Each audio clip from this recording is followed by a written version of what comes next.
Welcome to the last session on working capital management.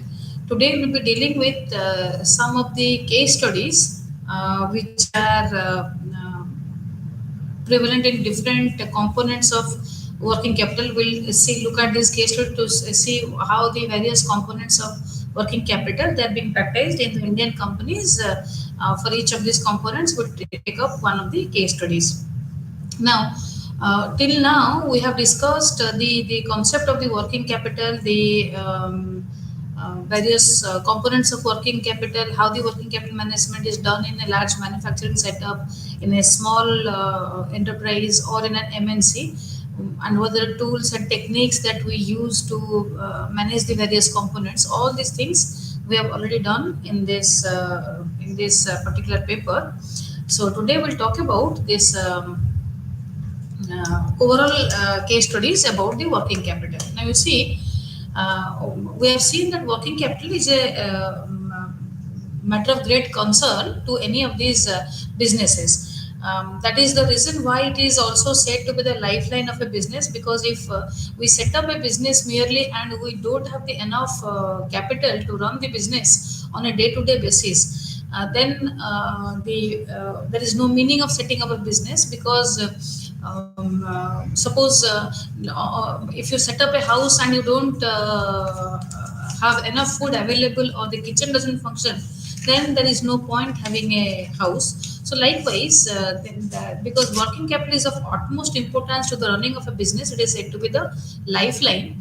And we have seen the concept of this operating cycle, that wherein we start with cash, and to purchase raw material, then process the raw material into finished good, then sell the finished good, and then realize the cash on after realization of the debtors. So this entire cycle is known as the operating cycle, and the operating cycle of different companies are sometimes it's longer for sometimes it is shorter for sometimes. Now, longer the operating cycle, greater is the requirement of working capital, because more amount of money is tied up in a longer working capital. But if the working capital, if the operating cycle is short, very short, then the working capital turns out to be really important, because in a short operating cycle, it means the raw materials are turning over very fast. So in that case, and because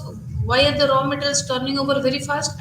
Basically, the current assets turning over very fast. Now, why the current assets turning over very fast? Because there is probably a quick sales of these things. So naturally, that the importance of inventory is very high in that case. So you should have enough current cash, enough inventory at all point of time. So the working capital becomes more significant if your operating cycle is smaller as compared to a larger one.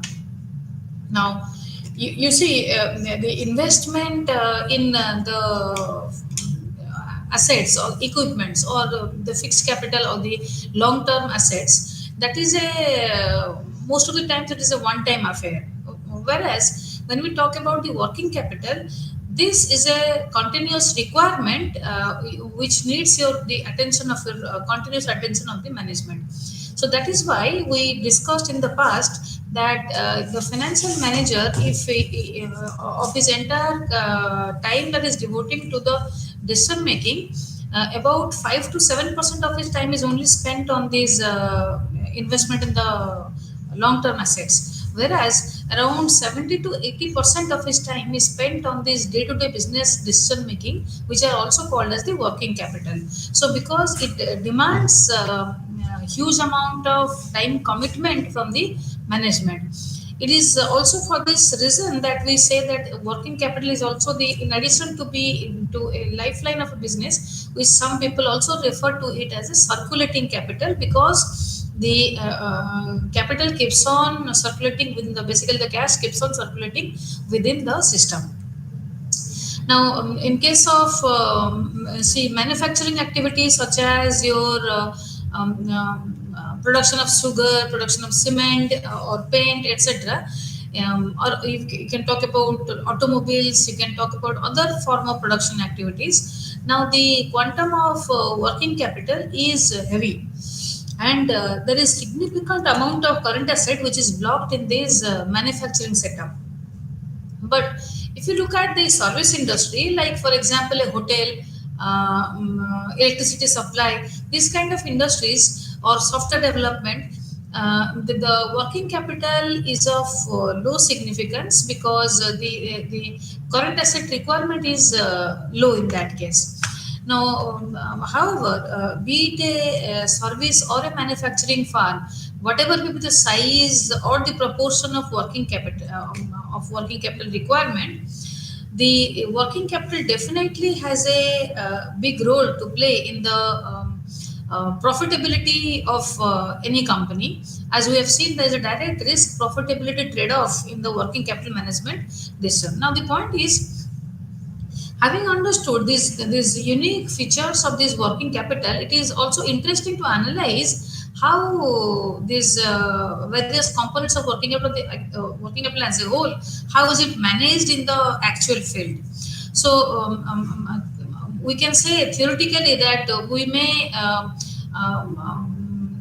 I mean, theoretically, we say there are many principles, many stands, many accepted hypotheses. Now, but then how actually that is being translated in the field, that is what we are to see in this particular class. Now, we'll make an attempt here to discuss some of the live cases of companies that are very well known in their own respective field. So, we'll talk about basically the Paytm case regarding this cash management.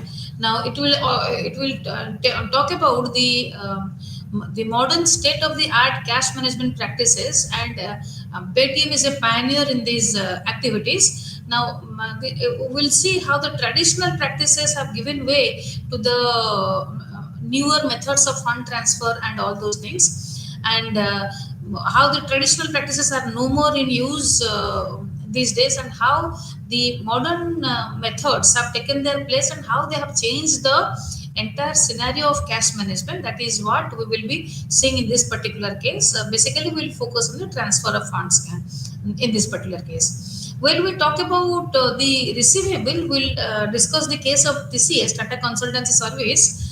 This is because why we have picked up TCS is this is a company which has significant amount of receivable in its balance sheet. Now, the efficiency of management of working capital of this particular component is of utmost importance. Now, that is why discuss while we are discussing receivable, we'll talk about this TCS company. Then, as I told you, a manufacturing company has huge amount of inventory buildup. So we'll talk about the automobile giant, that is the Maruti Suzuki, and we will see how the inventories are managed in this particular company, and how the Japanese control techniques have been effectively utilized or efficiently utilized in this company. Then lastly, we'll talk about SBI regarding the how the working capital finances are management. Now, while talking about working capital financing activities, obviously we should be discussing any bank, and I think SBI is the best fit for our case study. But let us start with the first company, that is the Paytm. Now, Paytm is the brand name. Obviously, the company that owns this brand name is called the 97 Communications Limited. Now, this is a startup which was initiated in 2010 by the entrepreneur Mr. Vijay Shekhar Sharma, and he founded this company as a startup to facilitate the cash transfer. Now, you see, the company is located in the Noida Industrial Estate area of UP, and this is a really big success story in the e-commerce business. So, what does the Paytm do? Now, Paytm, we all know that we scan these QR codes and all that, and the money transfer happens. And Paytm is a pioneer in all these things. Now the Paytm services includes various kinds of cash management services like payments, collections, transfers, the reconciliation of bank statements. All these services are there, cash management services, through the Paytm Mall, through the Paytm Money, through the Game Pinned, through the Paytm Smart Retail. So they have several services to offer to the clients in all this domain. Now, see, initially the promoter, he started this business with a $2 million by inviting subscriptions from others, and it initially started off as a prepaid mobile and DTH recharge platform. Like we were only in the beginning years of 2010, the Paytm was mostly used to go for the mobile recharge or the DTH TV recharge. Now it offers services starting from A to Z of cash management, like digital wallets. You have data, you have payments, you have all kinds of online shopping, banking, postpaid mobile, land bill payments. Everything can be done now through Paytm.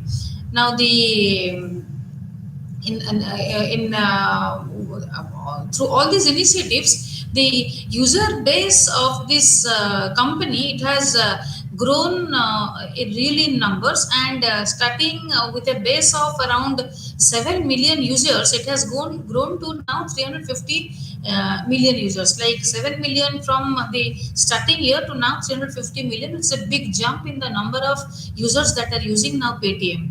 Now the business turnover has equally also changed. Now the business turnover, let us say, it has jumped from 100 million to about 600 million now. And in terms of the financial strength, the net income is about 350 million. Net income 350 million, and all these figures are in dollars. So the value of the farm is about $20 billion as of today. Now, we'll look at the shareholding patterns of Paytm. Now, this is the table where the various percentages of shareholding is depicted. The beginning with a small investment, as we discussed, of only $2 million by the promoter, Mr. V.S. Sharma. Now, he took help of many equity capital firms, various e-commerce giants, and all those things. For example, the initial investors of this company were like Sapphire Ventures, like Alibaba Group, Ratan Tata, the SoftBank, and Warren Buffett's Berkshire Hathaway. All these companies are initial shareholders of this particular company. Now, because of these funds from these partners, now the Paytm has expanded its business manifold through the various acquisitions and investment in other related business. Now, in 2013, Paytm acquired Plus TXT for $2 million and invested $5 million in an auto rickshaw aggregator called Jugnu. And it also invested in logistics startups. So you might have heard the name of Express B in 2016, and also invested in various healthcare startups called Q or QL. And it has invested, tried to acquire many companies or invested in many startups, and it has grown its business manifold. Now, if you look at this shareholding now of this company, this is the data of 2020. If you look at the data, as of today, the Alibaba Group is the highest shareholder at more than 38%, followed by your SoftBank and the SAIF partners. Now, the Berkshire Hathaway has reduced its shareholding now to 2.96. I think there is a mistake here. Then you have the 2.96, and the other shareholder, the promoter himself, has a 15.73%.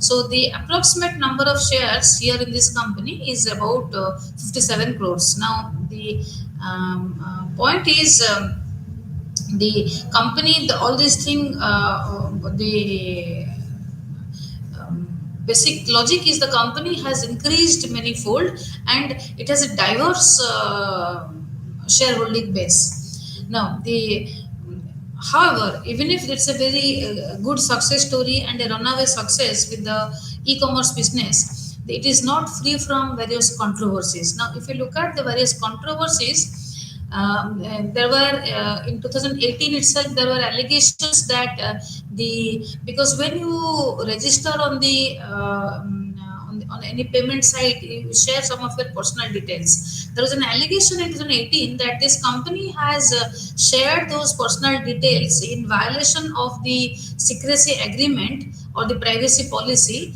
with the then Indian government. There was an allegation, they were proved, but there was an allegation.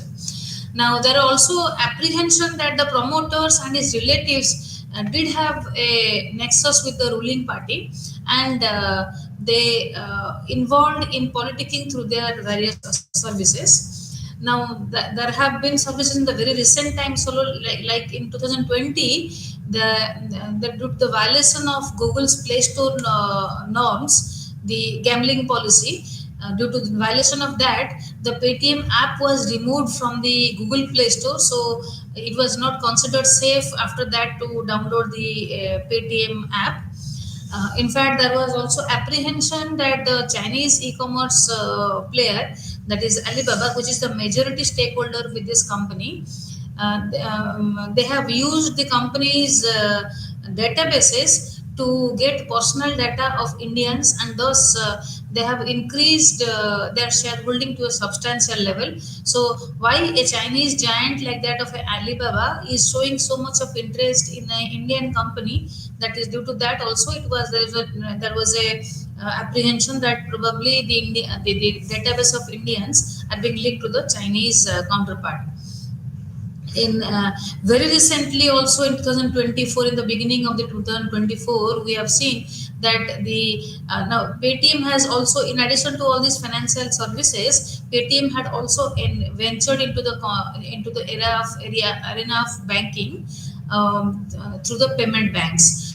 Now but there have been many notices in the past to the Paytm regarding the various flouting of norms, and they have been continuously denying all these allegations. But RBI in 2024, this year only, due to the non-compliance of the KYC norm, that is mandatory for any banking entity operating in India, due to the non-compliance or the violation of that particular norm, RBI suspended all banking activities of Paytm. There was a huge uproar regarding this, and the shares of Paytm suffered on the browsers because of that. But then it was made clear that Paytm's other financial services and other services were intact. It is only the banking activities of this company that has suspended, and Paytm continues to operate in all other sectors where it had a presence earlier, except for these banking activities. So we see the company has registered handsome growth in other sectors, but it has not come without controversies surrounding the growth story. Now, if you look at basically the case study was about the cash management services. Now, the Paytm is operating a payment gateway where you accept the payments from any of the funding sources, such as the educational institutions, like school colleges fees you pay online. So you go to a payment gateway, and if you look at the various colleges, At least in my opinion, whatever school and colleges I have encountered, about 70 to 80% of these colleges, they have a payment gateway through Paytm. So it is that popular. Now, all kinds of, apart from this educational institution and fee, payment of tuition fees, there are the other organizations which use this payment gateway are the business establishments, the various professionals, consultants, and distributors. So there is a Paytm has the service of a payment gateway for payment of or the collection of funds or the payment of funds. So it is also involved in all types of QR codes and the monitors and processes payment of all kinds. So the QR codes which have been developed by this that is prevalent in every place now. Even in a tea stall these days you get a QR code. So it is involved in all those QR code development. Not only on the receipt side but also on the other payout. I mean, it is not that it is only meant for as a gateway to collect funds, but on the payment side also, the it has offered various services such as the employee benefits, the enterprise bill payments, and different kinds of EMIs that can also be done through this Paytm. It developed exclusive cloud services, and it has put in place different kinds of apps dealing with its customers. One such example is the business khata, wherein these customers the business records are maintained. It provides exclusive service to its own client base. The financial services that are delivered also include the various current account management, the salary account of employees, the various credit card services, and all those things that can be done through these various Paytm services. Now, those who intend to tie up with this particular company, Paytm, for its service, they have to submit now the various required documents like the proof of your company, like your business, your PAN card, your bank details, the GST details, the KYC of the authorized signatory, and the photos and videos of your business. If you these are the requirements for starting dealing with the Paytm. Now, obviously, these are very sensitive information on the part of the business house or an individual. So, this there is a controversy regarding that these data are being shared with the Chinese counterpart. Now, you see, the whole essence of this discussion is that in cash management, we have discussed many times during this particular session that in cash management, the traditional way of thinking was to manage the inflow, manage the outflow. Now, when we talk about managing inflow means speed up the collection, and managing outflow means centralize. So, when we are trying to speed up the collection, we used to decentralize the collection centers. That means the collection centers should be nearer to the customer, and so that the decentralization of collection centers will ensure that the collection happens near the client and immediately is transferred to the bank. So there is not much delay in the collection. And whereas when we talk about managing the outflows, we try to centralize all the cash so that the from the centralized account, when you remit the various bills, the cash for the various bills, then you will buy yourself 2-3 days time. So decentralizing the collection for in managing inflow and the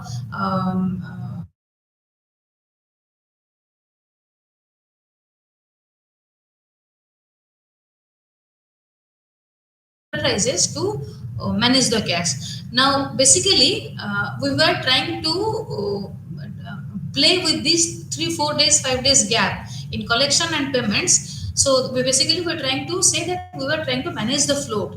Now, that was a traditional way of doing things. Now, with the Paytm is a classic example of how instantaneous cash transactions are taking place and how the traditional techniques are no more in sight these days. Gone are the days when you will write a check and wait for 4 days for the realization of the cash. Now, if you have to make a payment, now we're using the payment gateway or the QR code, and within a fraction of a minute, the balance will be available in your client's account. Or if your client is doing the transaction, In a fraction of a minute, the money will come to your account. So gone are those days when you are trying to play with those float of 4 5 days. So companies like Paytm, they have transformed this cash management scenario through the concept of instant transfer and instant dealing of cash. So through QR codes or through payment gateways. So the collections have become simpler, the disbursement have simpler, and all these things happen on the the real time basis. This is the example of the recent technology in the cash management, and no better candidate than other than Paytm to discuss that. Now we talk about something called now the receivable part. Now, as I told you, TCS is the best example to talk about the receivable part. Now you see, the TCS is a Tata consultancy service. Of course, is a Tata company. Is a big name in the IT sector of India. It is in fact the second largest Indian company in terms of market capitalization. Now, in 2023, the company ranked sixth on the Fortune India 500 list. Ranked fifth, sixth on this, so this is a big achievement for the company. It was founded in 1968, so quite old company by Tata Sons Limited and the parent company. So Tata Sons own about 72% shareholding in the company. Now this company has 67 subsidiaries, and it offers a wide range of IT services. Now the to various companies in the when we talk about the IT services, they give the whole range of IT, like application software development, the business process outsourcing, the capital planning, the software consultancy, the educational services linked to IT. All these services are provided by TCS. Now through its 67 subsidiaries. Now the network of TCS, it includes over 4.5 lakh trained consultants over 46 different countries, and the revenue of the company is a whopping 22 billion at the end of 2020. There is not much change in this figure in 2024 though. So the turnover in terms of sales is a huge figure, as we can see. So this is the background of TCS, and we're dealing with a really large company here while we were talking about the receivable. Now you see, now as per the data that was compiled by I think Bombay Stock Exchange in 2020. This is the 2019 and 20 data. Now they compiled data for the top 100 companies listed in the BSE. Now we know there are indices like Sensex, like BSE 100, BSE 200, like that. So these, when we talk about these indices, it is only the top companies which feature with it. So how do you rank the companies? There is a specific methodology of ranking the company, or you can simply rank the companies in order of their market capitalization. Either you talk about the full market capitalization or the free float market capitalization.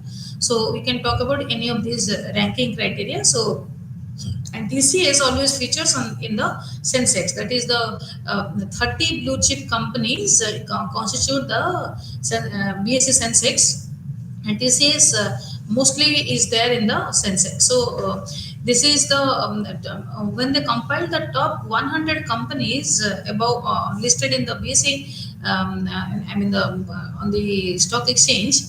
They found that the highest debtors, or the highest receivable, was at 26,660 crore, and which is about 86% of the total current asset of the company. So the highest, the receivable was that of the TCS. That means the 28,660 crore by that is by the absolute value wise, TCS features in the number one slot in the receivable segment. So can you imagine a software company having this level of receivable? That means it delivers softwares, but the bills have not been collected. So you can imagine what impact it might have on the running of the business. Because TCS is a big company, this number appears to be really big. Now the second position is occupied by a manufacturing company, the L&T. It's in the field of construction basically. So L&T, it has about 27,913 crore, and standing at a rate of at a percentage of 80.6%. So the L&T is understood. LNC is a heavy engineering firm. It deals with the construction. It deals with the I mean the industrial projects and all those things. So it is understood that it will have huge receivable. But a software company like TCS is having, this was a surprise to many, that TCS has the highest amount of the receivable. And there are also many companies whose percentage wise value of receivable is higher. For example, PTC India has 97% receivable, or NHPC has 88%, ITI has 86%, Sterling and Wilson has 88%, and McNally Bharat Engineering has 98% receivable. But if you look at the size, absolute size of the receivable, they're much, smaller as compared to the TCS figures. TCS figures, the absolute value of receivable is the highest for the TCS. Now, so you can imagine very well that if the like the TCS, if it is having that range of receivable, so what could be the company? And it was seen that from the 2018-19, 2019-20, there was an increase in the receivable to the tune of more than 5%. So which means that probably the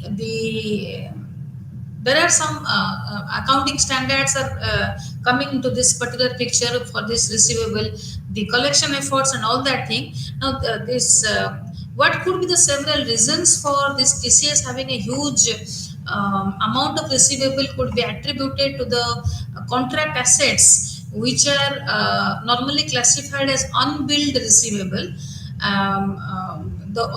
Okay, when there is an unconditional right to the receipt of cash. You can also say the company provides for the expected credit loss in collection of the receivables, and this you can do by tagging of the receivables. Now, the revenue recognition is done only when the collectability of receivable is reasonably assured. The allowance for the delinquent receivable is treated as operating expenses. The company recognizes the lifetime expected losses for all trade receivables that do not constitute a financing transaction. Now, the company leases any asset as a lessor. The lease rents are treated as receivables, and the rate of return is computed on the net investment made in the asset. Now, the point is, these are the company policies which contribute to the building up of receivable in TCS. Now, it's a big company, and in the when the technology is changing very fast, and you yourself are a software development firm.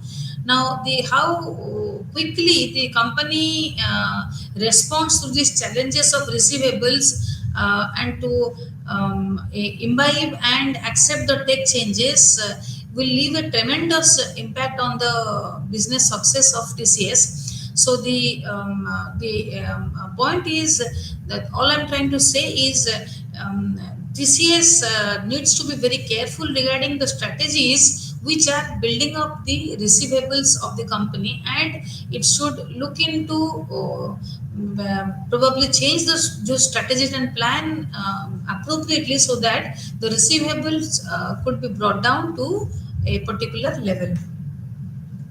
Now, if you talk about the next case, that is the case of the Maruti Suzuki.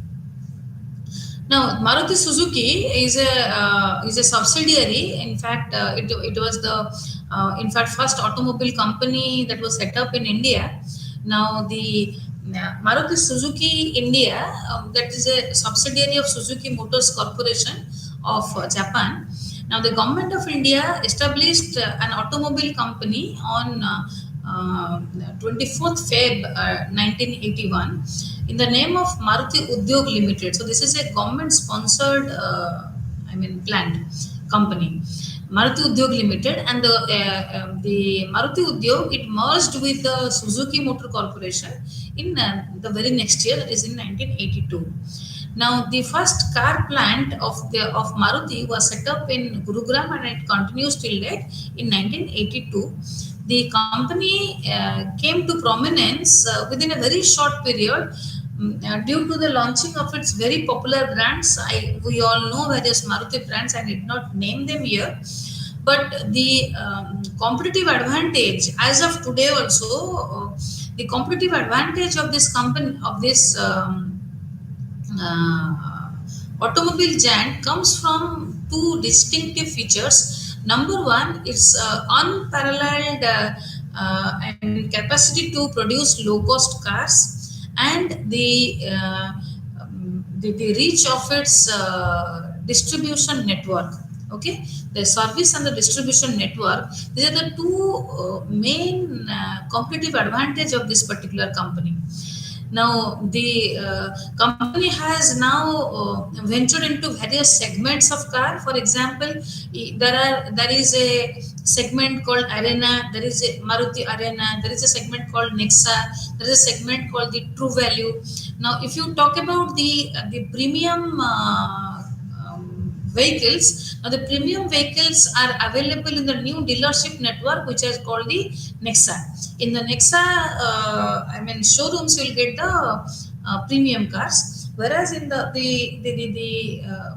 lower range cars, the low valued cars, they will be available in the Maruti Arena. Whereas Maruti also has ventured into the second-hand car market, that is the pre-owned car market, through its brand name, which is called the True Value. They will buy, you assess your car. Suppose you are interested in selling your car, they'll assess your car, buy it from you, and then probably do modifications at their plant, the various authorized modifications at their plant, and then they resell the car under the brand name True Value. Now, True Value has become a name to reckon with for people who are willing to buy the second-hand cars. Now, second-hand car market is a big market share in India, and True Value is the leader in the second-hand car market. Now, the Maruti Suzuki India Limited, it has been the single largest car manufacturer in India, with about half of the market share owned by Maruti. Now, 47.4% or 5% is about half of the market share of the Indian market is by Maruti, various brands of Maruti. So we can understand what a dominant position this particular automobile company has on the automobile sector in India. Now, obviously, when we're talking about an automobile company, it is the inventory management of this particular company that is of significant importance.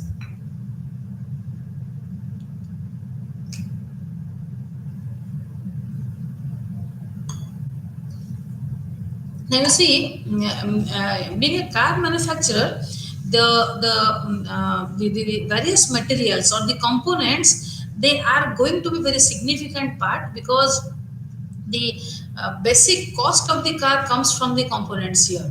Now, the materials that is by occupy a very, very significant part of its cost of production. Now, you see, to gain this competitive management, competitive advantage among the various players in the market. Now, this material management part or the inventory management part, it assumes paramount importance. Now, I guess we all are aware about this meaning of competitive advantage. Now, that is something about the company or about the brand that gives you an edge over your competitor is known as a competitive advantage.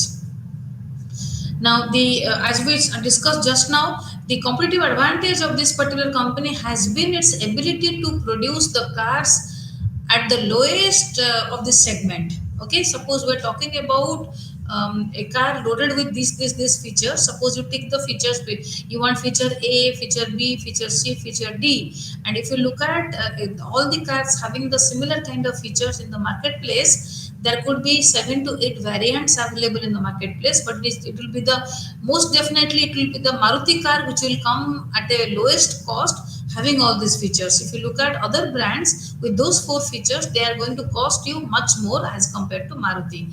So the price is a selling price is a big competitive advantage for Maruti. Now, the how Maruti has been able to achieve that. Now, the cost of raw material consumed is about 50% of the total expenses of the company. Now, if you talk about the entire expense of the company, now 50% of it is raw material. Okay, so we can understand what significance this material management has on the profitability of a company. And the inventories, it forms about 38% of the total current assets. Now, when I'm talking about the inventory, I mean the basically the price of the raw material wise. It is about 38% of the total current asset at 8,427 crore in the year 2019 and 20. Now, if you look at the CIF value is as I have mentioned here, is the cost, insurance, and freight. Now, if you talk about the CIF value of the raw material, let me please explain what is the concept of CIF. Now, CIF value, suppose you are an importer, okay? The CIF value for you is the value you actually pay at the frontier. That means suppose you are importing goods from another country, the value that will be applicable to you at the border of your country is known as the CIF value. Now, in addition to the cost of the actual product, several other tariffs, several other charges will be levied due to the fact that it is being imported from another country. Okay, so if you include those, the cost plus the insurance plus the freight charges and all, that will be the CIF value. Now, if you and most of the components of Maruti, they are imported from Japan, of course. So the CIF value of the raw material, if you are of the company, it stands at a whopping 2,488 crore during the year 2019 and 20, which is 78%, about 78% of the inventory. Now, we talked about this current asset, it is about 78% of the inventory and 2.7% of the material cost. Okay, so of the total material cost, this amounts to 7.2%. So basically, of the total inventory, about the 77% of it is the CIF cost of the of the value. Now, we can understand what a size of impact it can have, the management of inventory. Now, what the company does while it is trying to manage the inventory, now you see, because this Suzuki Motor Limited is a Japanese company, and these Japanese companies are known for the unique management practices, the various quality management practices, and for their for example, let us say the inventory management techniques, the various quality management techniques, the various kinds of decision making, the distinct corporate culture. Now, they are also known for introducing various innovative techniques such as the just-in-time, the Kaizen. Kaizen basically means change for good or change for better. Kaizen. Now, you can talk about the Kanban system, which is basically task board kind of a thing, which we'll discuss that later on. So, these things, then you can also talk about the various newer kinds of inventory management techniques. They are also good with that. So, basically, the Maruti Suzuki Limited, it tries to take up these Japanese principles and try to use them in this Indian context. Now, how do they do it? The inventory management, how is it done in MSIL? You have barcodes to reduce the processing time and increase the accuracy of data and speed up the operation. Now you see, these days we have seen barcodes everywhere in the shopping mall. Even if you're shopping for a garment, they don't, even if you shop for a I mean, let us say a small packet of biscuit also, you have these barcodes these days. But MSIL has been using the barcodes for long now. Every item is barcoded so that you don't have to manually enter all the details of the items. You just read the barcode through the barcode reader, and all the data accurately are collected. So the barcoding system saves your processing time, improves your accuracy, and speeds up your operation. The MSI has been using the barcode for quite a long period of time now. Now the delivery instruction systems to reduce your lead time and reduce the requirement for the buffer stock. Now for example, the concept of this EOQ or this concept of this just in time, it has been used precisely so that your lead time has reduced. Now what is a lead time? Lead time is the time gap between the placing of an order and receiving of the order. That has been reduced substantially. And the buffer stock, basically the stock that is used for the let us say the safety purposes. So this management is the instruction to this for these things is absolutely clear. Now you have just in time in place. The Indian company, we have a doubt sometimes that our Indian company is capable of using just in time. Maruti does it with absolute success. Now the just in time is put in place to align the various orders for your raw material, and the align the timing of the ordering of the raw material with the suppliers and the production schedule. They are completely aligned. Now you will be surprised to know that you have, if it is a local item, you can procure it within 4 hours. Simply 4 hours, Maruti can procure it. And if it is an international item, imported item, they can do it within 6 days. So it seems virtually impossible for the Indian setup, but Maruti can do it. In fact, if you have ever experienced going through the service centers of Maruti, they will arrange for the spare parts and components from any of these. If they have run out of this particular thing, they will definitely arrange. They have such a good networking system. They'll arrange the spare parts within 1 hour or 2 hours time. And in fact, they can do it within the maximum period of 4 hours and 6 days if it is an international item. Now they have also put in place the Kanban system to control the various the supply chain and the look at the various cost savings that you are doing.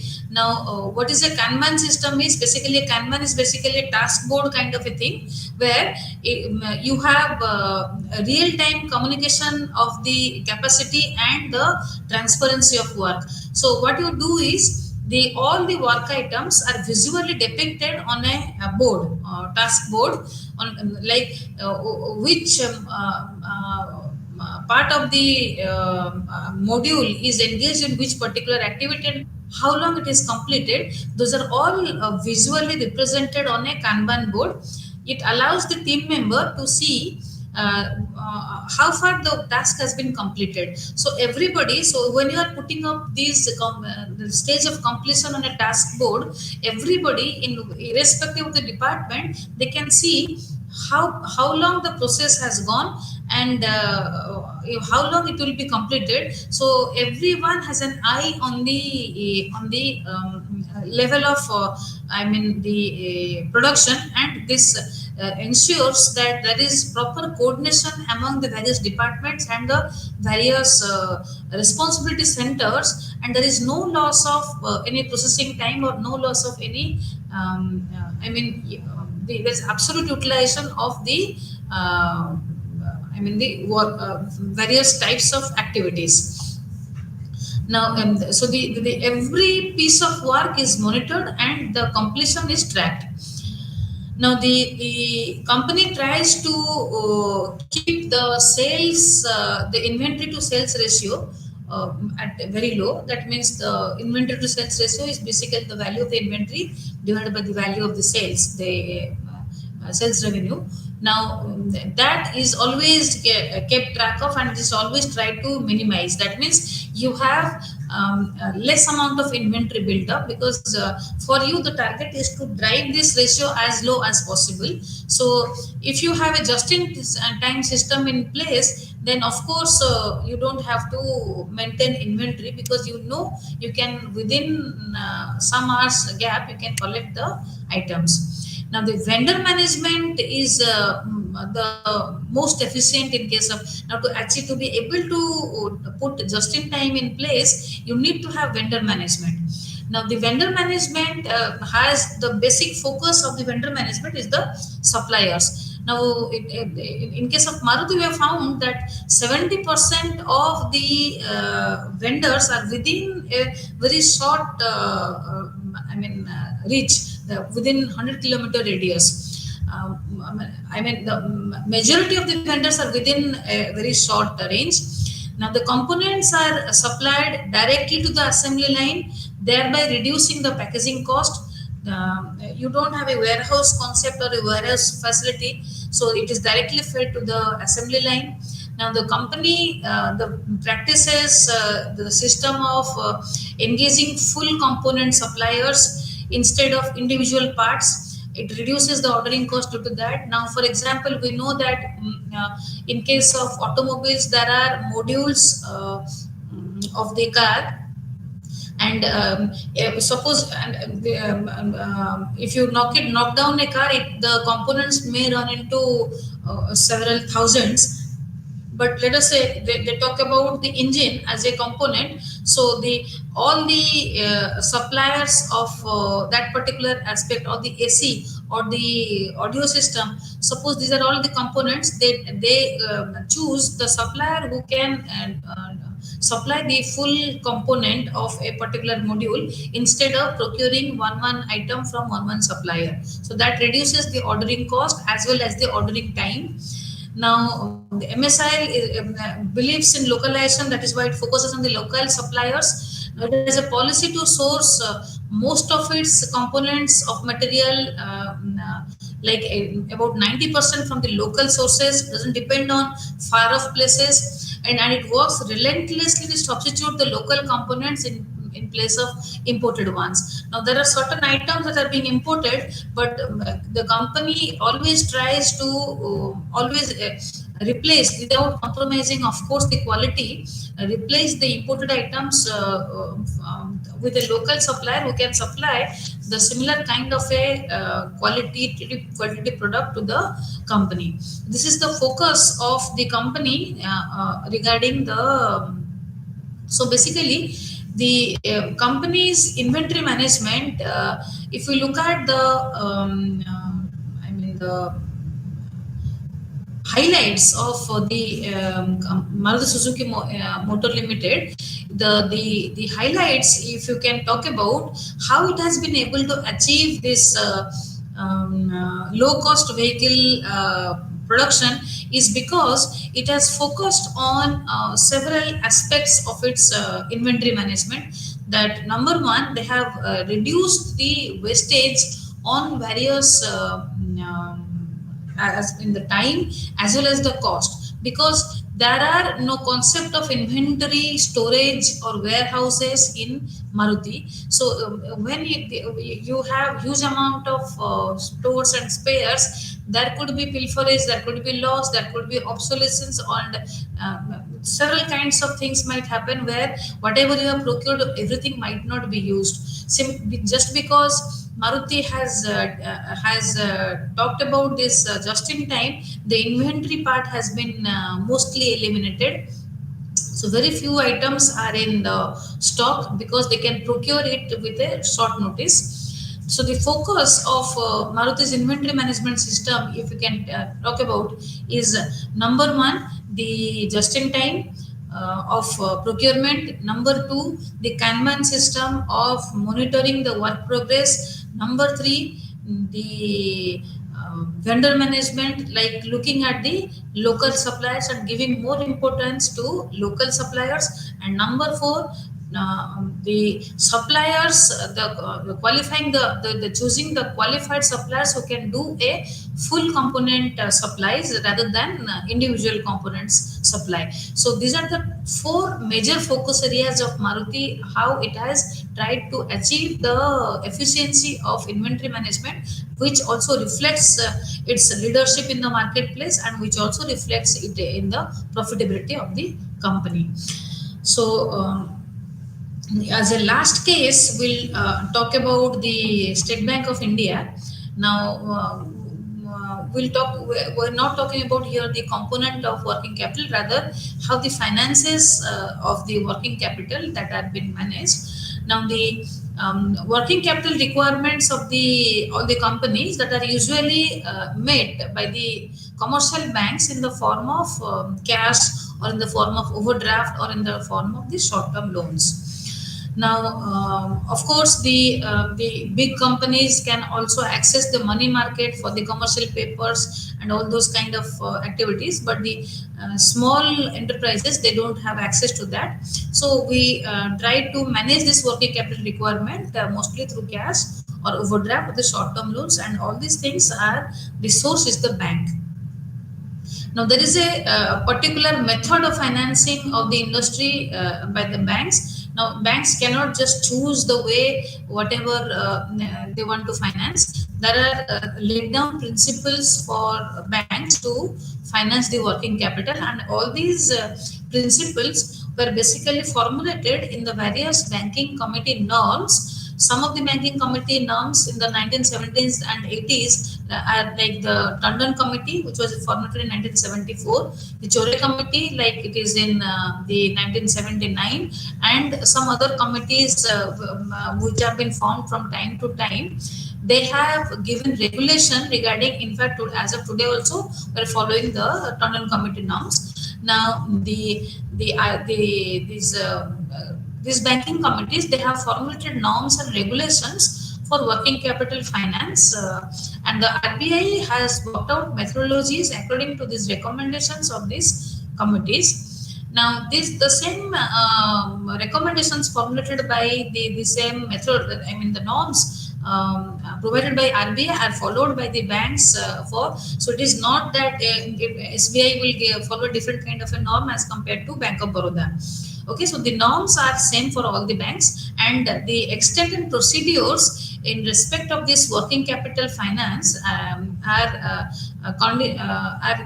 as per the guidelines issued by RBI from time to time. Of course, the guidelines keep on changing, but the basic principle governing this is taken from these committee recommendations. Now, the SBI's policy, if you talk about the SBI's policies for various working capital finance, it provides working capital in various ways, like cash credit. We have discussed the other day what the meaning of a cash credit, or through overdraft facilities, through demand loans, or the bills discounting and purchase of bills and discounting of bills, so that is bills financing, or through various non-funded facilities. Now, the bank assesses the working capital requirement of any particular unit, and for the assessment, we have done a small methodology how the working capital is being computed. So, the bank assesses that working capital requirement of of any unit, and they also assess the cash flows, based on their risk profile, they assess the working capital cycle. So they use all their skills and knowledge to assess these things about the company, and they come up with the requirement of the working capital. Now, based on that, the working capital loans are sanctioned. Usually the loans are sanctioned for less than a year. Obviously, working capital is a short-term management decision, so it's a less than a year. Now, the SBI, when it advances this working capital loans, they usually do it with a floating rate, floating interest rate. Now, the meaning of a floating interest rate is that they are benchmarked to a particular a particular rate that is common to all. For example, if you are benchmarking your floating interest rate to the bank rate, suppose the bank rate is 5.5%, and you say your working capital loan will be 2.25% over and above the bank rate. So the bank rate is 5.5%. So the working capital loan of SBI will be 5.5 plus 0.25. So that will be, let us say, 5.75. Now, if the bank rate is revised to 6%, then the working capital loan will be 6.25%. So likewise. Now, these are linked to, in fact, this floating rate, the floating rate loans on working capital, they are linked to SBAR, that is the situation background assessment and recommendation. So, the interest that is charged on these on the SBI prime lending rate for this working capital finance, and the short term loans sanctioned by these banks are also linked to the short-term advance rates, so which is also popular name of that is the star.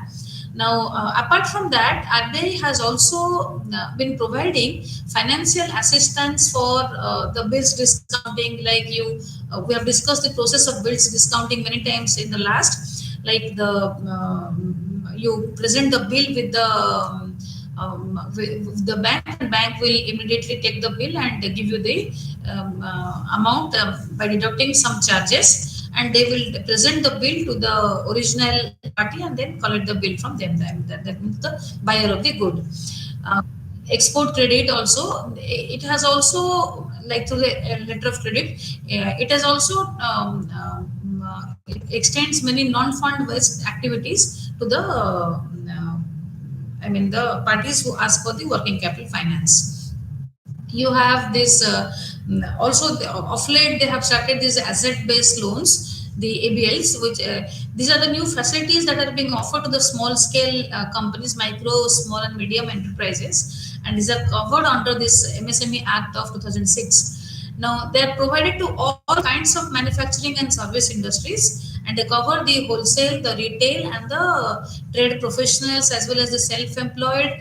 And the period of repayment is usually fixed at 96 months. So, there is SBI has also come up with the facilities which is called the OD overdraft. It is sanctioned for various periods ranging from 1 year to 1.5. Depending on the requirement, this could be negotiated and could be as per the requirement of the client. Now, it has also been forwarding loans, various kinds of loans for several business activities. The list of which is not exhaustive, but some of the more popular things I have mentioned here, like the PM Mudra Yojana, the lease rentals, discounting, and all those things. But SBI finances provides various kinds of loans in addition to the working capital finance. So, the obviously the magnitude of SBI's financing is quite huge. So with this, we come to the end of this the 4 case studies discussed in various domains of working capital, just to show you how the working capital management practices are being done in the field, actual field. Thank you.